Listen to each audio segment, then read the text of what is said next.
नमस्कार, मैं राजकुमार उप्पल एक बार फिर हाजिर हूं आपके साथ देश, दुनिया और आगरा शहर की तमाम खबरों के साथ। मेरे साथ हैं मेरी सहयोगी अंजलि वर्मा और आज हम फिर से चर्चा करेंगे देश, दुनिया और आगरा शहर की खबरों पर और जानते हैं कि किस अखबार ने किस खबर को किस प्रमुखता के साथ छापा है। तो सबसे पहले शुरू करते हैं हिंदुस्तान से। हिंदुस्तान में आज हाथरस कांड की खबर प्रमुखता के साथ छपी है, जिसमें सीबीआई की पीड़िता के भाई से 3.25 घंटे तक पूछताछ हुई, क्योंकि योगी आदित्यनाथ ने इसकी सिफारिश की थी केंद्र सरकार से कि हाथरस में सीबीआई को जांच सौंपी जाए। और उसके बाद में सीबीआई को जब जांच सौंपी गई तो उसके बाद पीड़िता के भाई से 3.25 घंटे तक बुलगढ़ी पहुंची सीबीआई की टीम और वहां उनके परिजनों से और पीड़िता के भाई से वहां पर पूछताछ की। वहीं आपको बता दें, ये जो पूछताछ का सिलसिला जारी हुआ है, ये जो पीड़िता का भाई है उसके द्वारा जो एफआईआर दर्ज कराई गई थी उसी को मुद्दा बनाकर, उसी को तथ्य बनाकर, उसी पर आगे बढ़ते हुए सीबीआई जो है अपनी जांच में आगे बढ़ रही है और इसी के तहत वो भूलगढ़ी पहुंची और वहां पर तहकीकात का सिलसिला उन्होंने शुरू कर दिया है। आपको बता दें, हाईकोर्ट ने भी इस मामले में टिप्पणी करते हुए कहा है कि जिस प्रकार से रात के अंधेरे में उप्पल जी पीड़िता का जो अंतिम संस्कार किया गया है वो मानव अधिकारों का उल्लंघन किया गया है, जीवन के अधिकार व धार्मिक स्वतंत्रता के अधिकार का भी उल्लंघन। यहाँ पे पूरी तरह से जो हाईकोर्ट है उसने प्रशासन को फटकार लगाई है कि जिस तरीके का आपने जो कदम उठाया है उसकी जिम्मेदारी उप्पल जी आखिर लेता कौन है।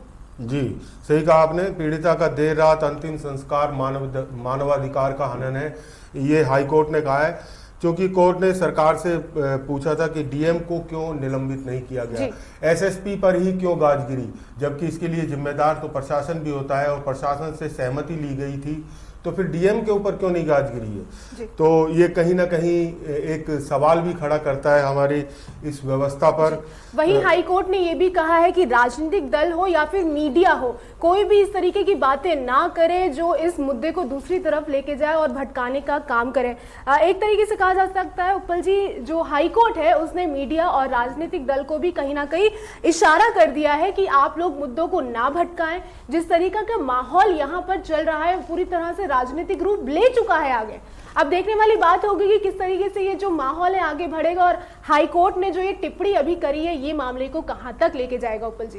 तो आपको बता दें कि सीबीआई टीम ने न केवल पीड़िता के परिजनों से बात की है, बल्कि वो वहां 5 से 6 घंटे तक सीबीआई रही और इसके 15 सदस्यीय दल घटना स्थल पर गए जहां पर दुराचार हुआ था पीड़िता के साथ, वहां गए, वहां से उन्होंने साक्ष्य जुटाए और उसके बाद में फिर वो वहां अंतिम संस्कार जहां किया गया था पीड़िता का वहां पहुंचे शमशान घाट पर, वहां पर उन्होंने कुछ साक्ष्य जुटाए और वहां कुछ पूछताछ भी की। तो जिस तरह से अब सीबीआई के हाथ में ये केस आ चुका है और अब इसकी तह तक जाना बाकी है, तो शायद वो ही कोशिश की जा रही है सीबीआई द्वारा और जरूर कुछ ना कुछ परतें खुलेंगी और कुछ नई बातें सामने आएंगी। वहीं कोर्ट ने यह भी कहा है कि अंतिम संस्कार के समय पीड़िता का चेहरा उसके परिवार को क्यों नहीं दिखाया गया। आखिर ऐसा क्या रहा कि पीड़िता का चेहरा तक भी परिवार को नहीं दिखाया गया।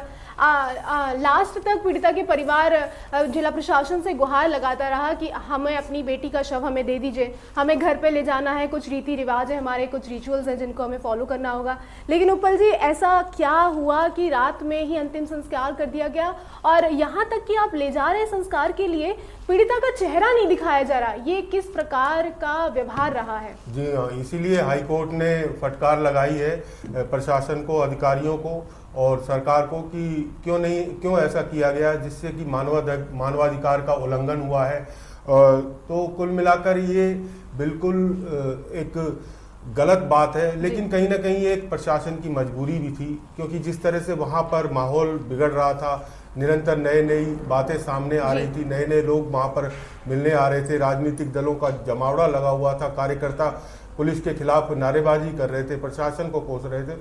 तो ये इन सब बातों को देखते हुए प्रशासन को लगा कि कहीं अगर देर हो गई तो शायद बहुत ज़्यादा देर हो जाएगी, इसीलिए आधी रात को ही प्रशासन ने मृतका का अंतिम संस्कार कराया। लेकिन वो कहीं ना कहीं हाईकोर्ट ने आज माना कि ये मानवाधिकारों का हनन है। इसी के साथ हाथरस कांड पर हाईकोर्ट ने आदेश जारी कर दिया है कि पीड़ित परिवार को सुरक्षा मुहैया कराई जाए और आगे की जो भी जांच हो वो पूरी तरह से उसमें गोपनीयता बरती जाए। कहीं पर भी किसी के कानों तक खबर नहीं पहुंचनी चाहिए कि जो सीबीआई जांच कर रही है वो किस तथ्यों के आधार पर कर रही है, किस एफआईआर के आधार पर कर रही है और पीड़ित परिवार से खासकर क्या बातचीत और क्या तथ्य और क्या साक्ष्य जुटाए जा रहे हैं। उपल जी, बिल्कुल, जैसा कि हम रोज चर्चा करते हैं और आपको बताते हैं अखबार की प्रमुख खबरों के बारे में, और एक चर्चा रोज होती है, रोज कोई ना कोई दुष्कर्म या इस तरह का दुराचार का मामला जरूर अखबारों में प्रकाशित होता है। इसी तरह से एक पुराना मामला एक फिर से एक बार सामने आया है।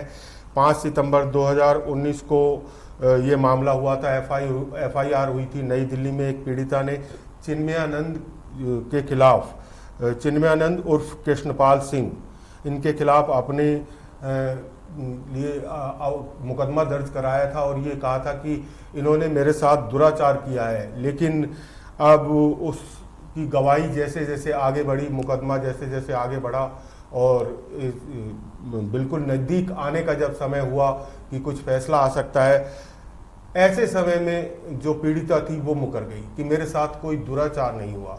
तो ये कहीं ना कहीं एक जी। मामला जो है दबाने का प्रयास किया जा रहा है। जिस तरह से बड़े लोग हैं उनको जब अपनी गर्दन फंसती हुई नजर आती है तो वो कुछ ना कुछ फिर इस तरह का दबाव बनाते हैं पीड़िता पर, या तो शायद कुछ दबाव बनाया गया हो या क्या हुआ, ये तो आने वाले समय में ही पता चल पाएगा। आपको बता दिए जो मुकदमा दर्ज हुआ था धारा 340 के तहत ये मुकदमा जो है दर्ज कराया गया था। 5 सितंबर को पीड़िता ने इनके खिलाफ ये मुकदमा दर्ज कराया था। लेकिन अब जब कार्यवाही की बात आई, जब मामला कोर्ट में पहुंचा, जब मुकदमा दर्ज होने के बाद अगला कदम उठाया गया, तब जाकर युवती जो है इस आरोप से मुकर चुकी है। लेकिन उपल जी, सत्य तो तभी निकल के सामने आएगा जब जांच पड़ताल होगी, क्योंकि ये बात हम भी नहीं कह सकते कि इसमें कितनी सच्चाई और कितना इसमें झूठ समाया हुआ है। चलिए, जांच पड़ताल के बाद ही दूध का दूध और पानी का पानी हो सकेगा। इसी के साथ हैवानियत की, महिला अपराध की एक और खबर। गोंडा में सोते समय 3 बहनों पर तेजाब फेंका। तो ये जहां तक तेजाब डालने की घटनाएं, इस तरह की घटनाओं में कुछ कमी आ गई थी, लेकिन अब फिर लगता है कि इस तरह की घटनाएं फिर से सिर उठाने लगी हैं। गोंडा में जिस तरह से पस काडिया गांव में सोमवार आधी रात के बाद घर के दूसरी मंजिल पर सो रही दलित परिवार की 3 बेटियों पर तेजाब फेंक दिया। ये ऐसा क्यों हो रहा है? दलित परिवार ही क्यों निशाने पर हैं? या फिर इस तरह से करके लड़कों को या इन हैवानों को क्या मिलता है किसी के ऊपर तेजाब डालकर, किसी की जिंदगी बर्बाद करके? जी। तो कहीं ना कहीं ऐसे लोगों पर जरूर सख्त कार्रवाई होनी चाहिए और शिकंजा कसना चाहिए। अखबारों में या फिर मीडिया हो, चाहे सोशल मीडिया हो, चाहे इलेक्ट्रॉनिक मीडिया हो, हर तरफ ऐसी घटनाएं आपको सुनने को जरूर मिल जाएगी जहां लड़कियों का उत्पीड़न होता हुआ नजर आएगा।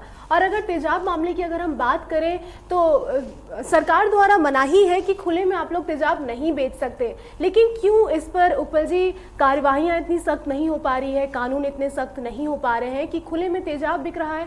15-15, 20-20 रुपए में उपल जी बॉटल्स मिल जाती हैं और जाके हल्की सी अगर नोक-झोंक भी किसी में होती है तो तेजाब फेंक दिया जाता है इतनी, और लड़की की पूरी जिंदगी खराब हो जाती है। हालांकि अगर लड़के की इस मामले में बात करी जाए तो कुछ समय के लिए उनको सजा जरूर मिलती है, लेकिन उसके बावजूद भी कोई ऐसा सख्त कानून अभी तक निकल के सामने नहीं आया है जो लड़कों को इस चीज का एहसास दिलाए कि आपने क्या बड़ी गलती यहाँ पर की है। लड़की की तो पूरी जिंदगी बर्बाद कर दी गई है। यहाँ पर पूरा अधिकार होता है लड़की को भी हाँ कहने का या ना कहने का। आप जबरदस्ती किसी के साथ नहीं कर सकते हैं उपल जी।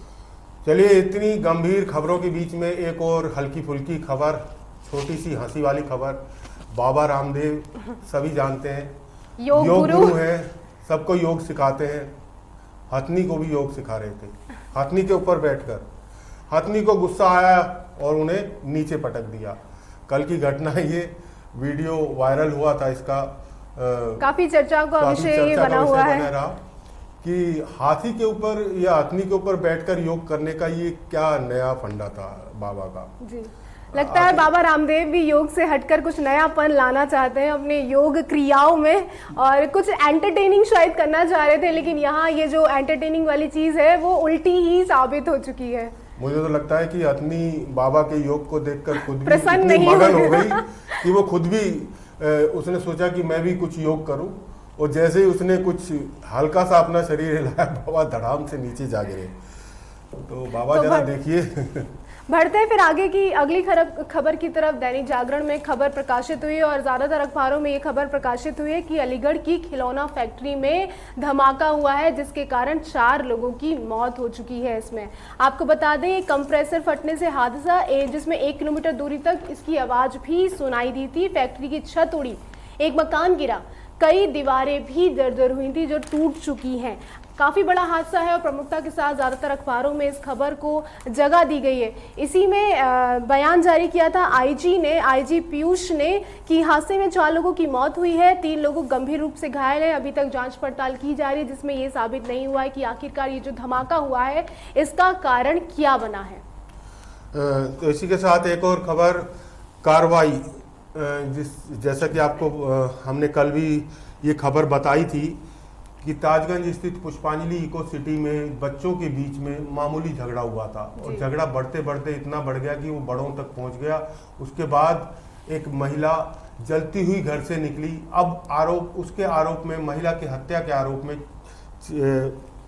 4 लोगों को हिरासत में लिया है पुलिस ने, और हत्या का केस दर्ज कर रही है। तो ये इस प्रकार के भी काफ़ी केस देखने सुनने को मिलते हैं कि जब छोटी सी बात, छोटी सी चिंगारी एक बड़ा रूप ले लेती है। एक बच्चों का मामूली सा झगड़ा उसने इतना बड़ा रूप ले लिया कि एक महिला की जान चली गई, 4 लोग जेल चले गए। तो ये कहीं ना कहीं इसको भी देखना और समझना होगा। जिस तरीके से अखबारों में खबर लगातार आ रही है कि महिलाओं के बारे में ही, कहीं पर महिला खुद को आग लगा दे रही है, कहीं पर उस पर तेजाब फेंका जा रहा है, तो कहीं पर महिलाओं के साथ बलात्कार की घटनाएं हो रही हैं। कितना सुरक्षित है हमारा हिंदुस्तान? अब महिलाओं को लेकर बात करी जाए उपल जी, तो जी इस पे मैंने एक विशेष रिपोर्ट भी दी है। जिस तरह से आए दिन ये घटनाएं हमें देखने और सुनने को मिलती रहती है, रोज़ अखबार ऐसी घटनाओं से भरे रहते हैं। अभी हाल ही में कल परसों की घटना है, मथुरा में एक दीपांजलि डेवलपर्स है, उसकी मैनेजर ग्राहक के साथ किसी गांव के जंगल में प्लॉट दिखाने गई। वहां उसे 4 लड़कों ने घेर लिया और फिर उसके बाद वही हैवानियत शुरू हो गई। लेकिन शुक्र ये रहा कि वहाँ कुछ काम कर रहे थे जो मजदूर किसान, वो उस लड़की की आवाज़ जब चीखी तो उसकी आवाज़ पर दौड़े चले आए, जिसके बाद वो चारों भाग गए। वरना फिर हो सकता है फिर कोई संजली या मनीषा पैदा होती और फिर वही सब होता। तो किसी बड़े हादसे से इनकार नहीं किया जा सकता था, यहाँ पर कभी भी कुछ भी घटनाएं हो सकती थी। लेकिन खुदा ना खास्ता कि वो लड़की बच गई और ऐसी घटनाएं होने से फिलहाल उनके लिए रुक चुकी है। जी देखते हैं इस मामले में पुलिस क्या कार्यवाही करती है, कि क्या मुकदमा दर्ज किया जाता है और किस धारा के तहत इनको पकड़ा भी जाता है या नहीं पकड़ा जाता, क्योंकि लगातार ये भी खबरें आ रही है कि पुलिस जो है वो अपनी लचर शैली की वजह से इन सब मामलों में ज़्यादा तत्परता नहीं दिखा रही है। जैसे कि महिला जलने का जो मामले से हमने शुरुआत करी थी, उसमें भी कॉलोनी वासियों का यही कहना है कि पुलिस ने तत्परता इस मामले में नहीं दिखाई उपल जी, नहीं तो मामला शायद यहाँ तक नहीं पहुँचता। बिल्कुल, पुलिस की तत्परता भी बहुत ज़रूरी है, क्योंकि पुलिस की तत्परता के बिना कोई भी किसी भी केस की तह तक नहीं पहुंचा जा सकता। तो अब सिने प्रेमियों के लिए एक बहुत अच्छी खबर, सिनेमाघर में 50% दर्शकों को मिलेगा प्रवेश, कड़ी शर्तों के साथ कल से मल्टीप्लेक्स खोलने की तैयारी, अंदर खान पान की चीज़ें प्रतिबंधित रहेंगी। आपको बता दें कि कोरोना काल से ये सिनेमाघर बंद है और मनोरंजन का कोई साधन लोगों के पास नहीं है। घर में ही टीवी देखकर या मोबाइल पर या फिर किसी और अन्य जरिए से मनोरंजन करते हैं। तो एक ये कहीं ना कहीं अच्छी खबर जो सिनेमा के प्रेमी हैं, जो फिल्मों के प्रेमी हैं, उनके लिए है। लेकिन इसके साथ साथ कुछ निर्देशों का भी पालन करना होगा। आपको अपना फ़ोन नंबर वहाँ पर दिखाना होगा, साथ ही 50% जो सीटें हैं वो ही फुल हो सकेंगी, बाकी 50% को प्रवेश नहीं मिलेगा। तो ये आप जाइए और अपनी टिकट पहले से एडवांस में बुक करा लीजिए, कहीं ऐसा ना हो कि आप उन 50% में रह जाएं जिन्हें वापस घर लौट के जाना हो। जी इसी के साथ आपको बता दें, ये जो सिनेमा घर में जो प्रवेश मिलेगा उसमें 6 साल से कम और 60 साल से ऊपर वाले बुजुर्गों को वहाँ पर एंट्री बिल्कुल भी नहीं दी जाएगी, क्योंकि ये बहुत ज़्यादा सेंसिटिव माने जाते हैं और कोरोना संक्रमण के बढ़ने का और इनमें जाने का खतरा बहुत ज़्यादा रहता है। इसीलिए पूरी तरह से इन दो कैटेगरीज को बाहर रखा गया है सिनेमा हॉल में। इसी के साथ पान, बीड़ी, सिगरेट, गुटखा पूरी तरह से प्रतिबंधित है वहां पर। कई बार ऐसा होता है उपल जी कि छुपकर तो अपने लेडीज हो या जेंट्स हो कहीं ना कहीं छुपा कर अपने साथ हॉल के अंदर ले ही जाते हैं, लेकिन अब पूरी तरह से सख्ती आपको सिनेमा हॉल्स के बाहर नजर आएगी।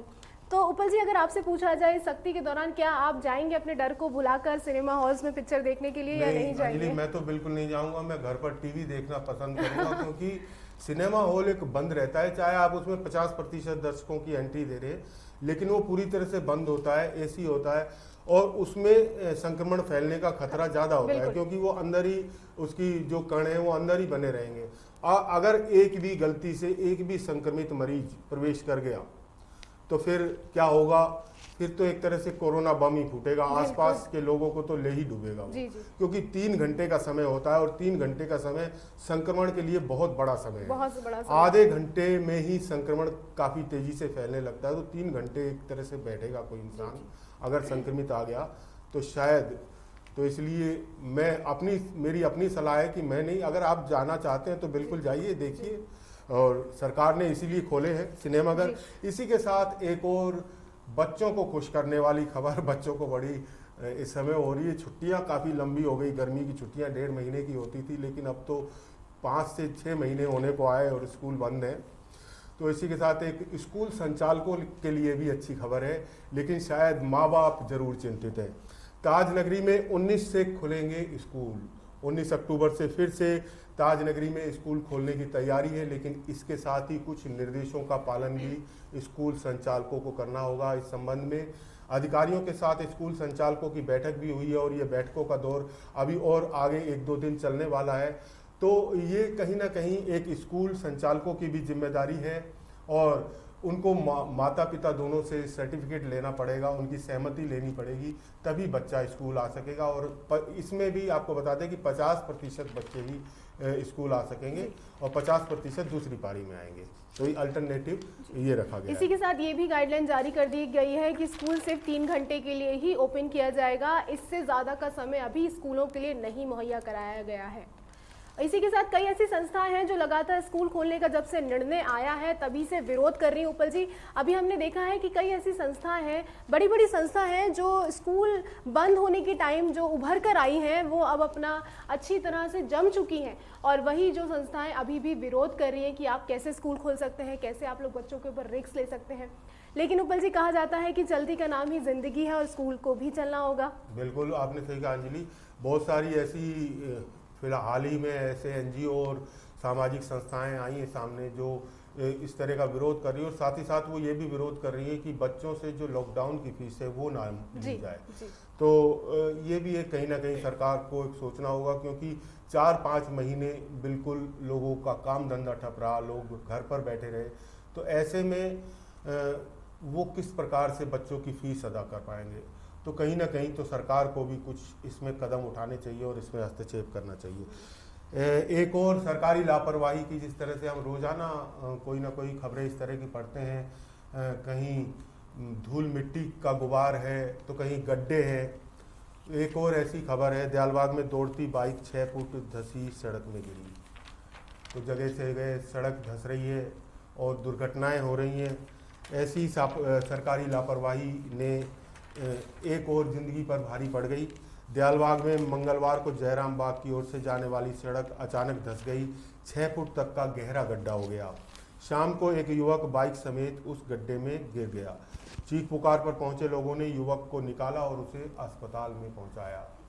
और मानिए अगर जरा सी भी और कहीं उसे उल्टी सीधी चोट लगती, सिर में लगती, तो शायद वो नहीं बच पाता, लेकिन किसी तरीके से लोगों ने उसकी मदद की, उसे गड्ढे से बाहर निकाला और अस्पताल पहुंचाया। गनीमत रही कि बच गए वो। लेकिन अभी एक दिन पहले ही हमने आपको खबर दिखाई थी कि स्पीड ब्रेकर पे जब बाइक उछली तो हादसा हो गया और बाइक पर बैठी महिला के सिर के बल गिरी थी, जिसकी मौके पर ही मौत हो गई थी। लेकिन गनीमत ये रही, या फिर ये लकी कहा जा सकता है कि ये लकी रहे कि गड्ढे में गिरने के बावजूद भी सलामत है। हल्की फुल्की चोटें तो आई हैं, लेकिन आशा करते हैं कि जल्दी ही सही हो जाएंगे। या हो सकता है उन्होंने हेलमेट पहन रखा होगा, क्योंकि जिस तरह से गाइडलाइंस दी जाती हैं। प्रशासन द्वारा, सरकार द्वारा बार बार ये कहा जाता है कि दोपहिया वाहन चालकों को हेलमेट पहनना अनिवार्य है, और अब तो जो पीछे बैठी हुई सवारी है उसको भी हेलमेट पहनना अनिवार्य है। लेकिन अक्सर ये देखा जाता है कि लोग लापरवाही में या जल्दबाजी में इन चीज़ों को ध्यान में नहीं रखते, जिसकी एक बहुत बड़ी कीमत उनको चुकानी पड़ती है।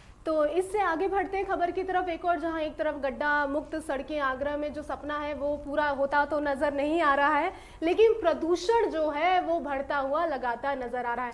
जहां बीते गए दिन को हमने आपको बताया था आगरा शहर जो है वो 9वें स्थान पर रहा है प्रदूषण के मामले में, वहीं आज ये एक पायदान और फिसल कर नीचे 10 पर पहुंच चुका है। आपको बता दें गुरुवार को भी ये मामला जो था खराब जो है, वायु गुणवत्ता जो थी खराब थी, जो लगातार शुक्रवार को भी ऐसी रही है, और जो मंगलवार तक का दिन रहा है, बीते मंगलवार का दिन, तब तक ये जो वायु गुणवत्ता है आगरा की खराब ही रही है। ऐसे में आपने देखा है उपल जी, शहर भर में जगह जगह काम चल रहे हैं, कहीं गड्ढे भरे जा रहे हैं तो कहीं खुदाई का काम है, कहीं गंगा जल की पाइपलाइन डाली जा रही है तो कहीं टूटी हुई पाइपलाइन को सही किया जा रहा है। बीते दिनों जो है वो गैस पाइपलाइन भी टूट चुकी थी, उसको भी सही करने का सिलसिला जारी है। लेकिन ऐसे में अगर खुदाई होगी और अगर एहतियात नहीं बरती गई तो भाई ये जो प्रदूषण का सिलसिला आगरा में है जो बढ़ना शुरू हुआ है उपल जी, वो कहीं जाता हमें नजर नहीं आ रहा है फिलहाल के लिए। तो बिल्कुल सही कहा आपने। हम 2-3 दिन से इन खबरों पर भी चर्चा कर रहे हैं, जिस तरह से प्रदूषण बढ़ता जा रहा है ताजनगरी में, और वो भी ऐसे हालातों में जबकि यहाँ से आगरा से उद्योग धंधे पूरी तरह से उजाड़ दिए गए ताजमहल के नाम पर, लेकिन प्रदूषण कम नहीं हो रहा। तो क्या वाहन है प्रदूषण की वजह? इसकी एक बड़ी वजह है कूड़े को जलाना। काफ़ी देखा जाता है कि या तो सफाई कर्मचारी या फिर कुछ अन्य लोग जहाँ कूड़े का ढेर होता है वहाँ माचिस लगा देते हैं, जिससे कूड़ा जलता है और फिर उसके बाद उसका वही जहरीला धुआं पूरे वातावरण में फैल जाता है, जो हमारे शरीर को तो नुकसान पहुंचाता ही है, साथ ही छोटे बच्चों और बुजुर्गों के लिए ये खास तौर से काफ़ी नुकसानदायक है। तो इस चीज़ के प्रति भी ध्यान रखना होगा, प्रशासन को देखना होगा कि जो इस तरह की कूड़े में आग लगाने की घटनाएं जो होती हैं उन पर अंकुश लग सके, और ऐसे लोग जो कूड़े में आग लगाते हैं उनको दंडित किया जा सके, तभी ऐसी घटनाओं में रोक लग सकेगी। बढ़ते हैं आगे की तरफ। कल हमने आपको बताया था कि केंद्र सरकार ने तोहफा दिया है जिससे जीडीपी संभल सके और दिवाली लोगों की काफ़ी अच्छे से मन सके। केंद्र सरकार के बाद अब आइए राज्य सरकार की, और राज्य सरकार ने भी कर्मचारियों को त्योहारी देने की एडवांस में घोषणा कर दी है।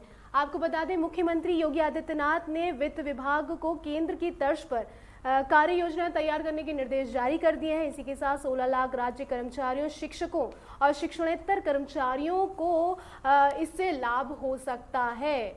जल्दी ही इसकी डिटेल भी हम आपको देंगे, लेकिन बढ़ते हैं अब अगली खबर की तरफ। ये कर्मचारियों के लिए एक बहुत अच्छी खबर थी ये, जिस तरह से केंद्र ने अपने कर्मचारियों का ध्यान रखा है, तो हमारे मुख्यमंत्री जी ने भी राज्य कर्मचारियों का पूरा ख्याल रखा है।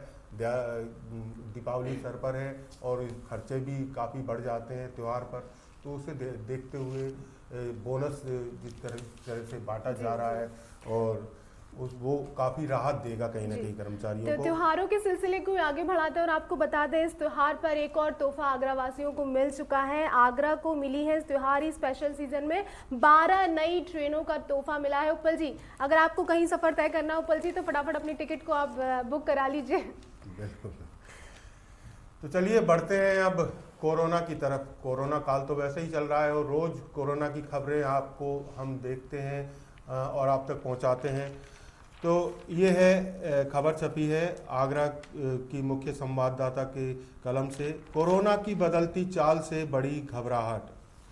आपको बता दें कि अब तक 6,469 लोग आगरा में संक्रमित हुए हैं इस कोरोना से, और उनमें से 133 की मौत भी हो चुकी है, जबकि 562 उपचाररत हैं और 2,23,014 लोगों की सैंपल जांच हुई है। हालांकि देखा जाए कुछ लोगों का ये मानना है कि जिस प्रकार से 150 तक संक्रमित मिल रहे थे आगरा में, लेकिन अब वो कुछ संख्या में गिरावट आई, और जब जब जांच टीम आती है और जब जब जांच होती है तो गिरावट आंकड़ों में क्यों आने लगती है। तो ये कहीं ना कहीं लोगों के मन में संशय भी पैदा करता है कि शायद हो सकता है कि जांच कम हो रही हो संक्रमण की, तो इस वजह से शायद ये मामले कम आ रहे हो। लेकिन देखा जा रहा है कि जांच भी बराबर हो रही है, तो ये कहीं ना कहीं ये संक्रमण कम हो रहा है, ये भी देखने को मिल रहा है। जी। वहीं कोरोना की अगली खबर की तरफ हम आगे बढ़ते हैं। आपको बता दें, प्रभा ट्रोमा सेंटर से एक खबर आ रही है कि उल्टी दस्त के कारण एक मरीज को वहां पर भर्ती किया गया था, जिसकी 4 दिन बाद मौत हो गई। लेकिन 4 दिन बाद जब उनका टेस्ट कराया गया तो कोरोना रिपोर्ट जो पहले पॉजिटिव थी उपल जी, लेकिन मौत के बाद वही जो कोरोना पॉजिटिव रिपोर्ट थी वो 4 दिन के अंदर ही नेगेटिव हो गई, जिसके बाद परिजनों ने जमकर इस ट्रोमा सेंटर पर हंगामा भी काटा। इसी पर डॉक्टर RC पांडे जो CMO हैं, उन्होंने अपना बयान जारी करके कहा है कि RTO PR की रिपोर्ट सबसे सटीक होती है। मरीज की मौत हृदय गति रुकने से हुई है। हॉस्पिटल की जो जांच है वो जरूर कराई जाएगी। पीड़ित परिवार को आश्वासन भी दिया गया है कि जरूर जांच कराई जाएगी और तथ्य जो है वो सही निकलकर सामने आए। उपल जी, जैसे अभी आपने बताया कि कई बार ऐसा हो रहा है कि जांच आ रही है, नेगेटिव आ रही है, कभी पॉजिटिव आ रही है, तो लोगों में जो कोरोना का बढ़ता है, कभी ग्राफ तो कभी घट रहा है। ऐसे में विश्वास कैसे जताया जाए इन जो रिपोर्ट्स में आ रही है? तो भ्रामक स्थिति कहीं ना कहीं उपल जी पैदा हो रही है। बिल्कुल आप सही कह रही हैं, भ्रामक स्थिति तो है ये, लेकिन अब लोगों के सामने मजबूरी भी ये है कि अगर किसी को हल्का बुखार है या मौसमी बुखार है तो वो बताना नहीं चाहता या वो उस चीज़ को छुपाना चाहता है। तो ऐसे बहुत सारे लोग हैं जो होम क्वारंटाइन है और जिनका अभी तक पता नहीं है कि वो लोग, तो ऐसे लोग शामिल नहीं हैं उन आंकड़ों में जो आंकड़े यहाँ ये दिखाए जा रहे हैं। तो इस प्रकार से अगर पूरी गिनती की जाएगी तो ये काफ़ी संख्या निकलेगी ऐसे लोगों की। बढ़ते हैं अगली खबर की तरफ। ताज के दीदार पे फिर एक बार रुख कर लेते हैं। आपको बता दें, इस बार जो ताज के दीदार की खबर हम आपके लिए लेकर आए हैं या जो अखबारों में प्रमुखता के साथ छापी जा रही है, वो लपकों का आतंक यहाँ पर भी नजर आने लगा है। हमने आपको बताया था कि उपल जी RTO में भी लपकों का आतंक है और अभी आधार कार्ड में भी चल रहा था यही चीज़ें, और अब ताजमहल भी इससे अछूता नहीं रहा है। ताजमहल पे भी लपकों का आतंक शुरू हो चुका है। वहाँ पे जो टिकट विंडो है, जो ऑनलाइन टिकट है, उस पर अभी तक जो बुकिंग हो रही थी वो बिना आधार कार्ड के, बिना ID प्रूफ के वहाँ पर की जा रही थी। इसके कारण लपकों ने वहाँ अपने पैर जमाना शुरू करे हैं और कह सकते हैं कि पैर अच्छे खासे उनके जम चुके हैं। इसीलिए जो अब टिकट्स है ज़्यादातर लपके वहाँ से खरीद लेते हैं। इसके कारण जो सैलानी वहाँ पर ताज देखने की जो इच्छा लेकर वहाँ पहुँचते हैं वो नहीं देख पा रहे हैं। अंजलि, बिल्कुल आप ठीक कह रही हैं और ये कोई नया नहीं है ट्रेंड। ये जो लपकागिरी का ट्रेंड है आगरा में बहुत पुराना है। चाहे ताजमहल हो, लाल किला हो या और जितनी भी ऐतिहासिक इमारतें हैं, सिकंदरा हो, यहाँ लपकागिरी चलती है। सबसे ज़्यादा लपके वैसे ताजमहल में, क्योंकि एक विश्वविख्यात इमारत है, तो वहाँ देशी विदेशी पर्यटक सबसे अधिक पहुँचते हैं और काफ़ी कोशिश की जा चुकी है लपकागिरी को रोकने के लिए। काफ़ी बार पुलिस ने डंडा भी वहाँ पर फटकारा है, कार्रवाई भी की है, लेकिन फिर पुलिस के मुंह फेरते ही, कार्रवाई ख़त्म होते ही फिर लपके वहाँ आ धमकते हैं। तो ये भी कहीं ना कहीं लपकागिरी भी एक आगरा शहर के लिए कलंक है। जी, आपको बता दें, ये जो गैंग है ऑनलाइन टिकट बुक करा देते हैं और इसका प्रिंट आउट निकालकर ब्लैक में इस टिकट को, जो वहाँ सैलानी पहुँचते हैं, पर्यटन जो पहुँचते हैं वहाँ ताज का दीदार करने के लिए, उनको बेचा जाता है। और ये जो शिकायत है वहाँ पर एक पर्यटन द्वारा की गई थी, जिसके तहत अब कार्रवाई को आगे बढ़ाया जा रहा है। देखते हैं आतंक रुक भी पाता है कि पहले की तरह सिर्फ खाना पूर्ति करके ही इस सिलसिले को यहीं पर ख़त्म कर दिया जाता है। बिल्कुल सही कहा आपने। चलिए बढ़ते हैं अगली खबर की ओर। DG जेल ने सेंट्रल जेल की व्यवस्थाओं और कोरोना इंतजामों का लिया जायजा, दिशा निर्देश दिए। DG जेल कल सेंट्रल जेल का निरीक्षण करने पहुंचे। वहां उन्होंने बंदियों से मुलाकात की, उनकी बैरकों को देखा, वहां का निरीक्षण किया।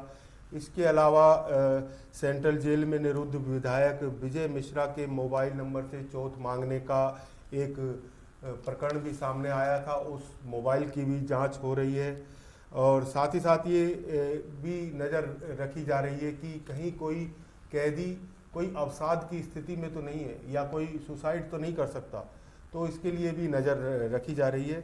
और इसके अलावा जैसा कि कोरोना इस समय चल रहा है, तो कोरोना टेस्ट के लिए एंटीजन टेस्ट कराया जाता है बंदियों का और रिपोर्ट नेगेटिव आने पर ही उन्हें 14 दिन के लिए विशेष बैरक में रखा जाता है। तो ये कहीं ना कहीं जेलों में भी देखने को मिल रहा है कोरोना का कहर, और उसको लेकर सावधानियां जो बरती जा रही हैं उसको लेकर प्रशासन भी गंभीर है। जी, आपको बता दें, शुरुआत में जब जेल में पहला केस कोरोना पॉजिटिव निकला था तो काफ़ी दहशत का माहौल उपलजी बना हुआ था जेल के कैदियों को लेकर। लेकिन जो पहला कैदी था, शायद उनकी मृत्यु हो गई थी कोरोना के कारण, जिसके कारण लगातार प्रशासन जो है एहतियात बरत रहा है और अपनी कार्रवाइयों का सिलसिला यूं ही उन्होंने जारी रखा हुआ है। बढ़ते हैं अब अगली खबर की तरफ, क्योंकि त्योहारी सीजन है, ऐसे में चेकिंग तो चल ही रही है। कभी खाद्य विभाग चेकिंग कर रहा है तो कहीं पर पॉलिथीन को लेकर भी अभियान लगातार चलाया जा रहा है। ऐसे ही एक अभियान नगर निगम के द्वारा चलाया गया था बिजलीगढ़ चौराहे और देवरी रोड पर, जहां पर दुकानदारों पर छापेमार कार्रवाई की गई और पॉलिथीन मिलने पर उन पर जुर्माना भी उनसे वसूला गया है और हिदायत देकर फिलहाल के लिए तो उन्हें छोड़ दिया गया है कि अगली बार जब कार्रवाई होगी तो मोटा जो जुर्माना है उनको देना ही पड़ेगा। जी बिल्कुल सही। बढ़ते हैं अगली खबर की तरफ। आपको बता दें, घर से निकलते थे कुछ लोग नौकरी के बहाने, लेकिन पहुंचते थे चोरी करने के लिए। जी हां, आपको हल्की सी हंसी तो शायद इस सुनकर आई होगी सुनकर। कई ऐसे लोग हैं जो कोरोना काल की वजह से बेरोजगार हो चुके हैं, संकट का माहौल है उनके घर में। ऐसे में ये जो लोग हैं अपने घर में तो नौकरी का नाम लेके निकलते थे, लेकिन बाहर जाके भाई चोरियां करा करते थे। ये गैंग जो है रोज 10,000 का इसने टारगेट बनाया हुआ था और 10,000 का टारगेट लेकर ही ये लोगों की जेबों को काटा करते थे। एतमादौला के फाउंड्री नगर में पुलिस पर हमला करने वाले जेब कटरों से जब पूछताछ की गई तब जाके उपलजी इस गैंग का खुलासा हुआ है। तो सोच सकते हैं आप कि जब घर से निकलते हैं लोग रोजी रोटी कमाने के लिए, कि वो क्या कर रहे हैं घर से निकलकर या क्या नहीं कर रहे हैं, तो परिवार को इस पर भी थोड़ा बहुत ध्यान देना चाहिए। वो गाना है ना, घर से निकलते ही कुछ दूर चलते ही रास्ते में है, तो ये ध्यान रखना कि कहीं रास्ते में आपका घर ना पड़े जो घर से निकले बोलो। तो चलिए इसी के साथ बढ़ते हैं आईपीएल की ओर। आईपीएल में चेन्नई के आगे सनराइजर्स की चमक फीकी पड़ी। मंगलवार रात खेले गए मुकाबले में सीएसके ने सनराइजर्स के खिलाफ 20 रन से जीत हासिल की। तो ये आज का आईपीएल मैच था। और आपको अंक तालिका के बारे में बता दें, पहले की तरह मुंबई इंडियंस 10 अंकों के साथ शीर्ष स्थान पर है। उसके बाद दिल्ली कैपिटल्स और फिर रॉयल चैलेंजर्स तीसरे स्थान पर, कोलकाता नाइट राइडर्स चौथे स्थान पर है, सनराइजर्स हैदराबाद 5वें स्थान पर, चेन्नई सुपर किंग 5 अंकों के साथ 6वें स्थान पर, राजस्थान रॉयल्स 4 अंकों के साथ 7वें स्थान पर और सबसे आखिर में किंग्स 11 पंजाब केवल 2 अंकों के साथ 8वें स्थान पर, आखिरी स्थान पर बनी हुई है। वहीं इसके साथ आपको बता दें, पुर्तगाल के दिग्गज फुटबॉलर जो हैं क्रिस्टियानो रोनाल्डो, उनको कोरोना हो चुका है और इसकी जानकारी मंगलवार को जो फुटबॉल संघ है उसने आधिकारिक रूप से दे दी है। तो ये तो क्लियर हो चुका है कि क्रिस्टियानो रोनाल्डो को जो है कोरोना हो चुका है। अब देखते हैं कि इसमें आगे क्या होता है। चलिए, लेकिन आप सुरक्षित रहिए, स्वस्थ रहिए। इसी के साथ आपसे विदा लेने का वक्त आ चुका है। फिर आपसे होगी कल मुलाकात देश, दुनिया और आगरा शहर की तमाम खबरों के साथ। आप बने रहिए प्रातः दर्पण न्यूज के साथ। नमस्कार। इसी के साथ अगर आपके कोई सुझाव हैं, अगर आप कोई बदलाव चाहते हैं या कुछ अपना पॉइंट इस शो में जोड़ना चाहते हैं तो आप हमें दिए गए इन नंबर्स पे फ़ोन कर सकते हैं, या फिर आप हमारी ईमेल एड्रेस जो हमने यहाँ पर दिया हुआ है, जो आपकी टीवी स्क्रीन पे नज़र आ रहा है, आप इस पे भी हमें अपने सुझाव भेज सकते हैं। तो देखते रहिए और बने रहिए प्रातः दर्पण न्यूज़ के साथ और मुझे दीजिए इजाज़त। नमस्कार।